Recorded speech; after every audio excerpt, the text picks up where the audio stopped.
한국에서 감옥 생활을 하다가 결국 추방을 당하고 미국 캘리포니아에서 살고 있는 한 미국인 노인이 있습니다. 그 노인은 한국에서 추방까지 당했지만 그래도 계속해서 바다를 바라보며 한국을 그리워했죠. 노인은 눈을 감기 직전 가족들을 불러 모아 마지막 소원이자 유언을 남겼습니다. 내가 사랑하는 한국에 묻어달라. 그리고 한국과의 인연을 이어가거라. 그리고 노인의 아들인 브루스 테일러는 아버지의 유고를 가지고 한국으로 향했는데요. 그러면 한국인보다 더 한국인 같은 미국 노인, 앨버트 테일러. 그가 한국에 이렇게까지 목숨을 건 이유는 무엇인지 자세히 알아보겠습니다. 노인 앨버트 테일러의 집안인 테일러 가문은 오래전부터 한국과 아주 깊은 인연으로 맺어져 있었습니다. 그 인연은 무려 100여 년 전 앨버트의 아버지 때부터 이어져 왔는데요. 앨버트의 아버지인 조지 알렉산더 테일러는 금강 기술자로 1896년 근대화 기술 도입을 위해 서양 전문가를 초빙하던 조선 정부의 요청으로 한국에 들어오게 됩니다. 그리고 앨버트 테일러 역시 아버지를 따라 처음 한국 생활을 시작했습니다. 당시 미국 언론들은 특파원을 파견하는 것이 쉽지 않아 현지에 거주하는 미국인들을 해외 통신원으로 활용했고, 그 덕에 앨버트는 기술자 겸 AP 기자로 어렵지 않게 한국에서 자리를 잡을 수 있었는데요. 그러던 앨버트는 동양 각지를 순회 공연하던 영국 배우 메리를 만나 결혼하고 1919년 한국 세브란스 병원에서 아들을 낳게 됩니다. 그리고 이날 테일러가와 한국의 깊은 인연이 시작되는 사건이 일어났습니다. 아들 출산을 위해 한국 병원에 있던 앨버트와 메리는 병원 분위기가 이상하다는 것을 느끼게 됩니다. 간호사들이 이리저리 정신없이 뛰어다니기 시작하고 병실 창문 밖을 보니 엄청나게 많은 한국인들이 모여들고 있었던 겁니다. 심지어 곳곳에 일본군들까지 나타나고 있었죠. 메리는 당시를 이렇게 기록했는데요. 나는 일어서서 병실 창문 밖을 내다보았다. 카키색 군복을 입은 일본 군인들이 남대문을 지키고 있는 것을 보고 놀랐다. 또 길 위에는 셀 수 없이 많은 한국인들이 흰옷을 입고 거리를 가득 내우고 있었다. 그날 우리의 아들이 태어났다. 절반 정도 의식이 돌아온 나는 병원 안에서 무언가 큰 움직임이 일어나고 있음을 알았다. 나중에 나는 사람들이 내 방을 슬며시 들락날락하는 것을 깨달았다. 눈을 떠보니 간호사가 아기 대신 서류 뭉치를 안고 있었다. 간호사는 급하게 그 서류를 내 침대 못 속에 감췄다. 바깥 거리에서는 모든 게 난리였다. 간혹 들리는 비명, 총소리, 또 찬송가를 낮게 부르는 소리도 들렸다. 그리고 마침내 끝없이 계속 반복되는 커다란 외침이 들렸다. 만세, 만세, 만세. 그 소리는 마치 맹수의 포효처럼 들렸다. 내가 앨버트 때문에 다시 깨어났을 때 방은 거의 어두웠다. 그는 허리를 구부려 내게 키스를 했고 익숙지 않은 솜씨로 아기를 안아 올렸다. 그 바람에 감춰져 있던 종이들이 떨어져 내렸다. 앨버트는 당장 아기를 내려놓고 불빛이 있는 창가로 그 종이들을 가져갔다. 독립선언서잖아. 그는 놀라서 소리쳤다. 장담컨대 그는 신문사의 새 통신원으로서 독립선언서를 발견한 것이 자신의 상속자이자 친아들을 만난 것보다 더 흥분되는 일이었던 것 같다. 그날 밤 그의 동생 윌리엄이 신발 뒤축에 독립선언서를 넣어 도쿄로 떠났다. 알고 보니 테일러와 메리가 아들을 낳은 날이 바로 우리나라의 3.1운동 하루 전날이었던 겁니다. 병원 간호사들은 일본군의 눈을 피해 병원에서 독립선언서를 인쇄하고 있었는데 마침 병원에 외국인 산모 메리가 있었고 일본군이 외국인 환자까지 수색하지는 않을 것 같아서 메리의 침대보 속에 숨겼던 것이죠. 그리고 테일러가 독립선언서를 발견하게 되고 이 종이 한 장에 한국 민족의 미래가 달려있음을 직감한 테일러는 일제의 시선을 피해 목숨을 걸고 미국으로 전달한 것입니다. 그렇게 3.1운동이 일어난 지 12일 후 대한민국의 3.1운동은 일제강점기 일본의 철저한 정보 통제를 뚫고 처음으로 세계에 알려지게 됩니다. 일제강점기 일본은 자신들이 왕조 계급에 갇혀있던 한국인들을 해방시켰다며 한국인들은 일본의 식민지배를 환영하고 오히려 고마워한다고 서방 세계에 선전하고 있었는데 앨버트가 일제의 무자비한 통치 실상과 한국인들의 독립의지를 세계에 알리며 진실을 폭로한 것입니다. 이로 인해 일본은 세계적인 비난을 받기 시작했죠. 이후 일제가 3.1운동의 보복으로 제암리 학살 사건을 일으키자 앨버트는 그 진상을 취재해 즉시 사건을 국제사회에 알리고 일본 총독을 찾아가 양민학살을 당장 멈추라고 항의하기도 했는데요. 그렇게 한국에 애정을 갖게 된 앨버트는 서울의 기쁜 마음이라는 뜻을 가진 딜쿠샤라는 집을 짓고 완전히 한국에 정착합니다. 하지만 안타깝게도 얼마 되지 않아 독립운동을 도운 혐의로 서대문 형무소에 감금되었다가 한국에서 추방명령을 받게 됩니다. 앨버트는 한국을 떠나지 않겠다며 버텼지만 결국 일본에 의해 1942년에 강제 추방을 당하게 되었죠. 그렇게 미국 캘리포니아로 추방된 엘버트와 메리는 바다를 보여 계속 한국을 그리워했는데요. 그러던 중 1945년 한국의 독립 소식을 듣고 엘버트는 벅찬 마음에 당장 한국으로 돌아가려 했지만 고령의 나이로 인한 건강 문제로 돌아갈 수 없었습니다. 결국 1948년 그는 내가 사랑하는 땅 한국, 아버지의 묘소 옆에 묻어주시오 라는 말을 남기고 눈을 감았습니다. 엘버트의 가족들은 그의 마지막 소원을 들어주기 위해 대한민국 정부가 수립된 직후 한국을 찾아가 그의 유해 일부를 아버지의 무덤이 있는 양화진에 안치했죠. 그리고 2005년 한 노인이 미국의 한국 대사관을 찾았습니다. 그 노인은 바로 3.1운동 하루 전날에 한국에서 태어난 엘버트와 메리의 아들 브루스 테일러였습니다. 브루스 테일러는 어릴 적 부모님과 지내던 한국집 딜쿠샤를 찾고 싶다고 요청했죠. 대사관에서는 외국인 독립운동가임을 확인하고 즉시 한국에 이 소식을 알렸습니다. 그리고 한국에서는 테일러 일가의 집을 찾기 시작했는데요. 충격적이게도 노숙자들이 머물던 곳이 테일러 일가의 집 딜쿠샤였다는 사실이 드러났습니다. 외국인 독립운동가인 테일러 가족의 역사적 장소가 노숙자들이 임시 숙소로 쏜다는 사실은 한국 사회에 큰 충격을 주었죠. 이후 한국에서는 테일러 일가의 집 딜쿠샤를 복원하기 시작했습니다. 이후 딸과 함께 한국을 방문한 브루스는 자신의 아버지와 어머니가 한국에서 남긴 업적과 활동에 대해 자세히 알게 되었고 부모님에 대한 자랑스러움과 감동을 깊이 느꼈다고 합니다. 그리고 어릴 적 자란 한국집 앞에선 브루스는 어린 시절 어머니가 자신에게 했던 말을 전해주었습니다. 어릴 적 어머니는 저에게 집 이름이 적혀있는 외벽을 보며 이렇게 말씀하셨습니다. 네가 어디를 가더라도 언젠가는 꼭 돌아와야 한다. 너의 집은 바로 이곳이기 때문이다.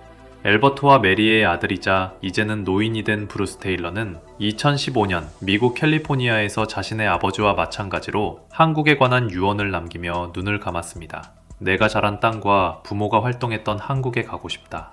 이후 그의 딸 제니퍼 테일러는 가족 대대로 간직해오던 사진과 기록물 등을 한국에 기증하고 아버지의 유골 일부를 가지고 한국으로 향했습니다. 그리고 테일러 일가가 살았던 한국집 딜쿠샤 뒷마당에 브루스의 유골을 뿌려 유언을 들어주었죠. 할아버지, 아버지, 그리고 아들까지 3대가 한국의 애정을 가지고 3대가 모두 세상을 떠난 뒤에도 한국에 돌아온 이야기는 정말 가슴을 먹먹하게 만드는데요.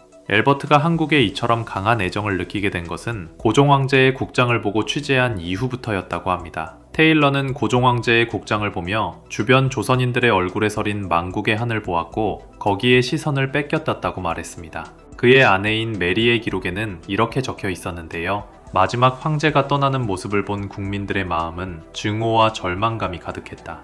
그것은 황제의 죽음과 더불어 자유에 대한 희망에 사라져버렸기 때문이다. 테일러 일가에 감사 인사를 드립니다.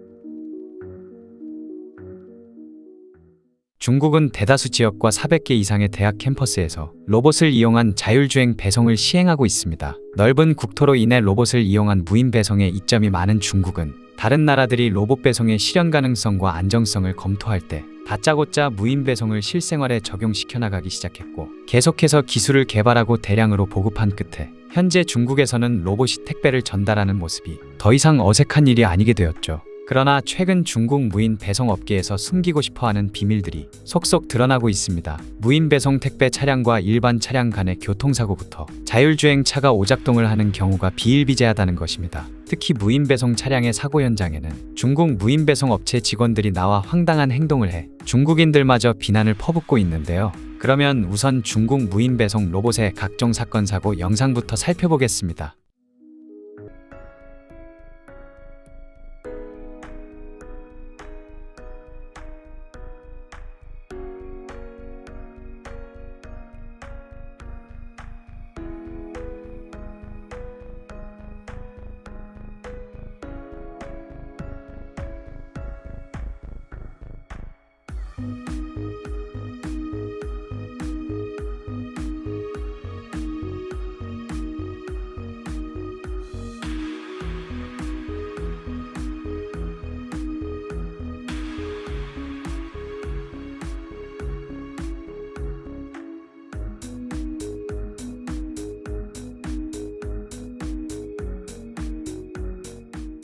중국의 무인 배송 로봇이 일반 차량과 사고를 낸 경우도 있습니다. 현장에 나타난 무인 배송 업체 관계자들은 사고 현장에서 무인 배송 로봇을 은폐하기 바쁜 모습입니다. 무인 배송 로봇에 대한 부정적인 여론을 막기 위해 행인들이 카메라로 촬영하는 것을 차단하고 있는 것이죠. 자율주행 무인 배송 로봇과 일반 차량 간의 접촉사고가 났는데 100대 0으로 무인 배송 업체가 모든 책임을 진 사건도 있습니다. 무인 배송 로봇이 차량과 부딪히기 전 브레이크를 잡았다고 하지만 사고 영상을 확인한 중국 교통경찰이 무인 배송 로봇에 과실이 있다고 판단했고 배경으로 무인 배송 업체가 모든 책임을 지게 되었죠. 지난해 말에는 무인 배송 로봇이 킥보드를 탄 행인과 충돌하는 충격적인 사고도 있었습니다. 사고가 난 무인 배송 로봇이 정지해 있고 사람이 쓰러져 있어 빠른 응급처치가 필요해 보이는 상황이지만 다른 무인 배송 로봇이 현장을 피해 유유히 지나가는 모습이 눈길을 끌었죠. 현재 우리나라에서도 드론과 무인 차량 등을 이용한 무인 배송 시스템을 개발하고 당장 적용시켜 나가고 있는데요.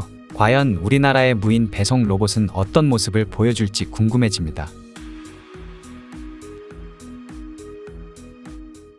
일본 측이 독도 영해를 침범하면 충돌에 침몰시키고 물에 빠진 일본인을 구조하라. 일본 측이 계속 도발하면 발포하라. 독도는 명백한 우리나라 땅인데요.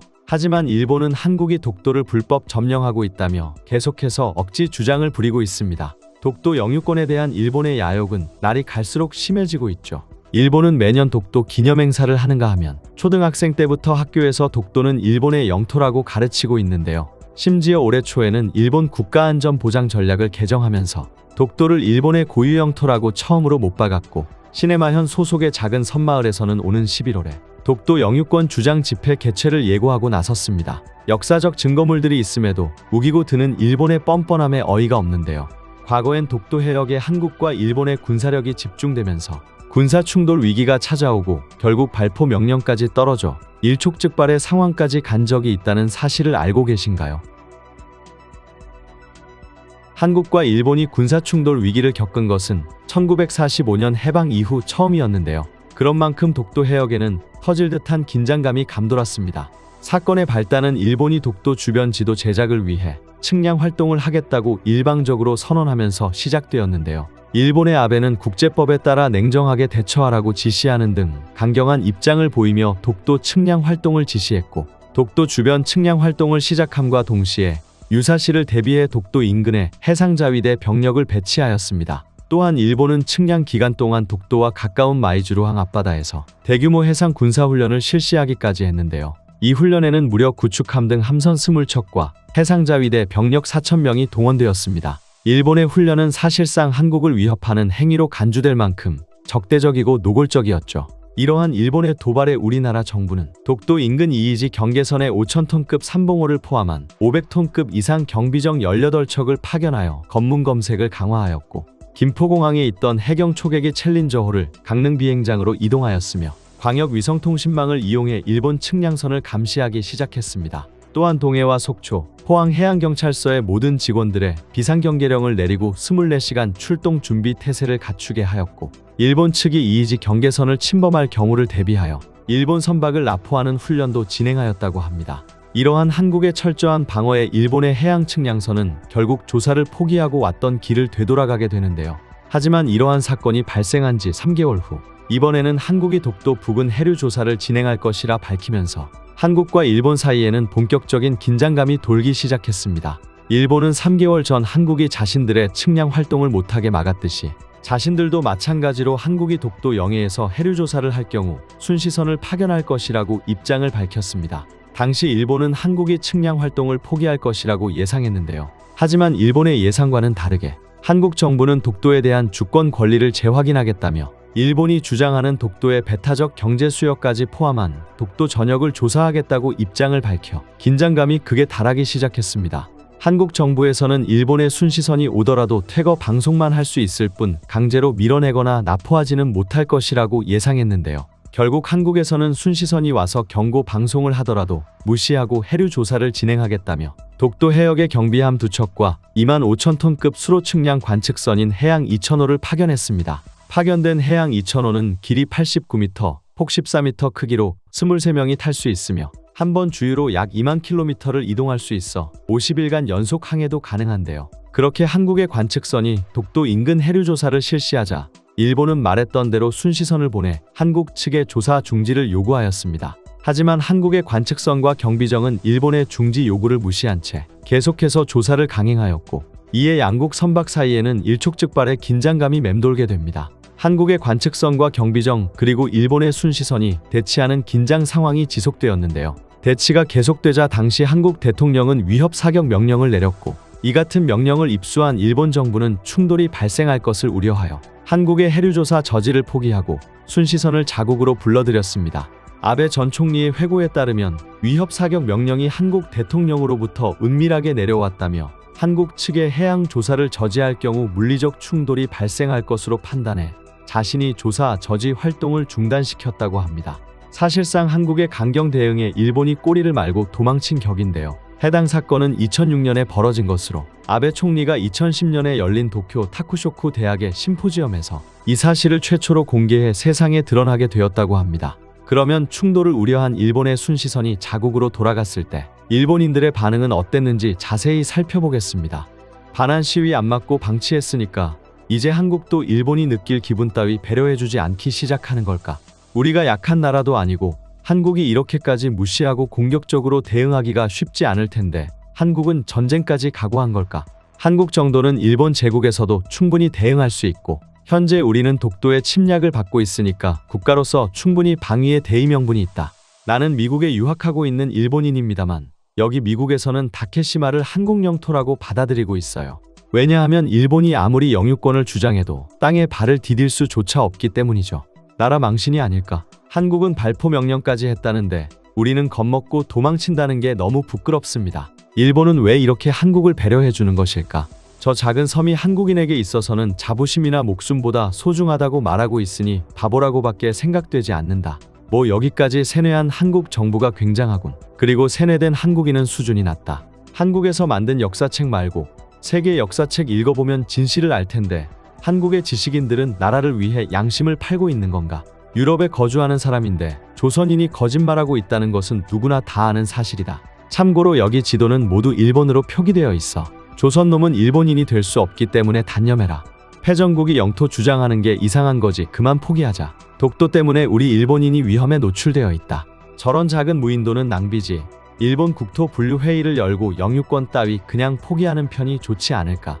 이쯤 되면 독도 문제를 국제재판소로 끝냅시다. 한국의 감정이 나빠질 것을 고려해서 배려하고 머뭇거릴 때가 아니다. 이미 한일 관계가 악화되어 있으니까 이대로 놔둬도 시간이 해결해 줄 거라고는 생각하지 않습니다. 내가 한국에서 저번 주에 여행할 때 만난 작은 아이가 있었는데 그 아이가 헬로 다음에 한 말이 독도가 자기 거라는 말이었어. 아이는 내가 이해할 때까지 몇 차례나 말했어. 방금 만난 아이한테서 들을 거라고 기대되는 문장이 아니었고 영어와 한국어를 혼용해서 쓰는 것도 이해하기 쉽지 않았어. 나는 이게 그들의 부모가 가르치는 건지 아니면 학교에서 가르치는 건지 궁금해. 내 말은 독도가 한국 땅이라고 주장하는 건 이해하는데 모든 한국인들의 사고에 이것을 주입하는 것은 큰 문제야. 그저 그들은 애들일 뿐이야. 한국은 정말 막무가내로 행동하는 것 같아. 저러다가 실제로 전쟁이 벌어질 수도 있는데 무슨 배짱으로 저러는 거지. 한국이 도발했다는 소식을 듣고 내가 한국의 국력을 잘못 알고 있었던 건가 싶어서 놀랐다. 미국이 무조건 한국 편을 들 거라고 생각하는 걸까? 아니면 북쪽의 민족을 믿고 있는 걸까? 다케시마에서 사건이나 사고가 벌어질 경우 일본의 경찰이나 소방은 움직여줘. 다케시마를 관할하고 있는 시마네현 중심으로 다케시마에 있는 한국인을 내쫓는 운동을 해주었으면 한다. 무슨 일이 있으면 경찰 부르면 좋고 조선인이 불법 점거하고 있으니까 내쫓을 수 없는 것일까? 그러면 오늘 이야기는 여기까지 하도록 하겠습니다. 제 이야기가 도움이 되셨다면 구독과 좋아요 부탁드립니다. 끝까지 시청해주셔서 감사합니다.